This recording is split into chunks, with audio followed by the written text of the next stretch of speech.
Spinosaurus, the River King. Hello, brave explorers, and welcome back to Dino-Documentary. Last time, we met the king of the land, T-Rex, but today, we're going somewhere different. We're not in the forests of North America. We're in the gigantic, swampy rivers of North Africa, 95 million years ago. Look over there, sticking out of the water. Is it a log? No, wait. It's moving. It's a huge fin. But it's not a shark. It's something much, much bigger. This is Spinosaurus, and it is one of the strangest, most interesting dinosaurs ever discovered. First, let us talk about the most famous thing on its body, that giant sail on its back. This wasn't a fin like a fish's. It was made of its own backbone.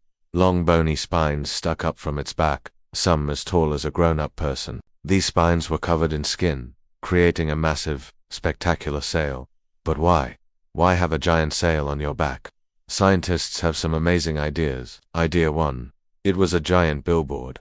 The Spinosaurus could use it to look even bigger and scarier to other dinosaurs, or to show off to other Spinosaurus, like saying, "Look at me, I'm the biggest and brightest." Idea 2. It was a giant air conditioner. The sail was filled with blood vessels. If the Spinosaurus was too hot, it could stand in the breeze and let the wind cool the blood in its sail. If it was too cold, it could stand in the sun and use the sail to soak up heat like a solar panel, a giant sign, a personal radiator. Whatever it was for, it made the Spinosaurus look truly awesome. But that sail isn't even the most special part about this dinosaur, the crocodile dinosaur. To really understand Spinosaurus, you have to forget what you know about other big metators. T-Rex had a huge, wide head for crushing bones.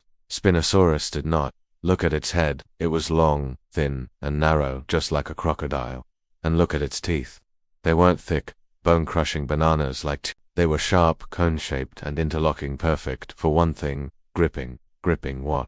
Slippery, slimy, wriggling fish. That's right, Spinosaurus was a piscivore, which means it was a fish-eater, but we're not talking about little goldfish. We're talking about giant 10-foot-long prehistoric fish. But how did it catch them in the dark, murky river water? This is where Spinosaurus had a secret superpower.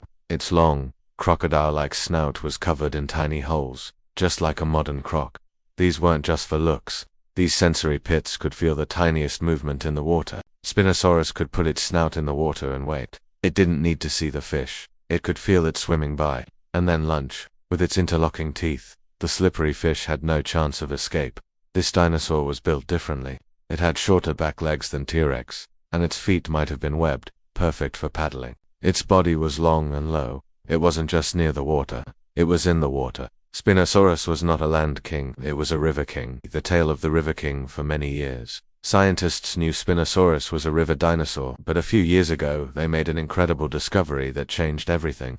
They found its tail. Most meat-eating dinosaurs had long, thin, stiff tails to help them balance on land. Scientists assumed Spinosaurus had one too, but they were wrong. The Spinosaurus tail was completely different. It was deep, flat, and wide, with long spines making it look like a giant, or the tail of a tadpole. This was the aha moment. This tail was not for balance on land. This tail was an engine. It was a powerful paddle. Spinosaurus could swish this giant tail back and forth, propelling itself through the water like a modern-day crocodile, but on a massive scale. This was the first swimming dinosaur ever found, and its home was the perfect place for it.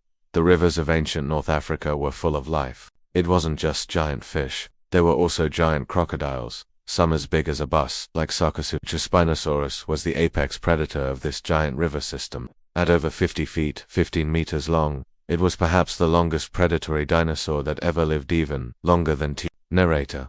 So, while T-Rex ruled the land, Spinosaurus ruled the water. It was a unique, specialized, and truly fascinating creature. With its giant sail on its back, its crocodile snout for feeling prey, and its powerful oar-like tail, the Spinosaurus proves that the world of dinosaurs was more strange and more wonderful than we can ever imagine.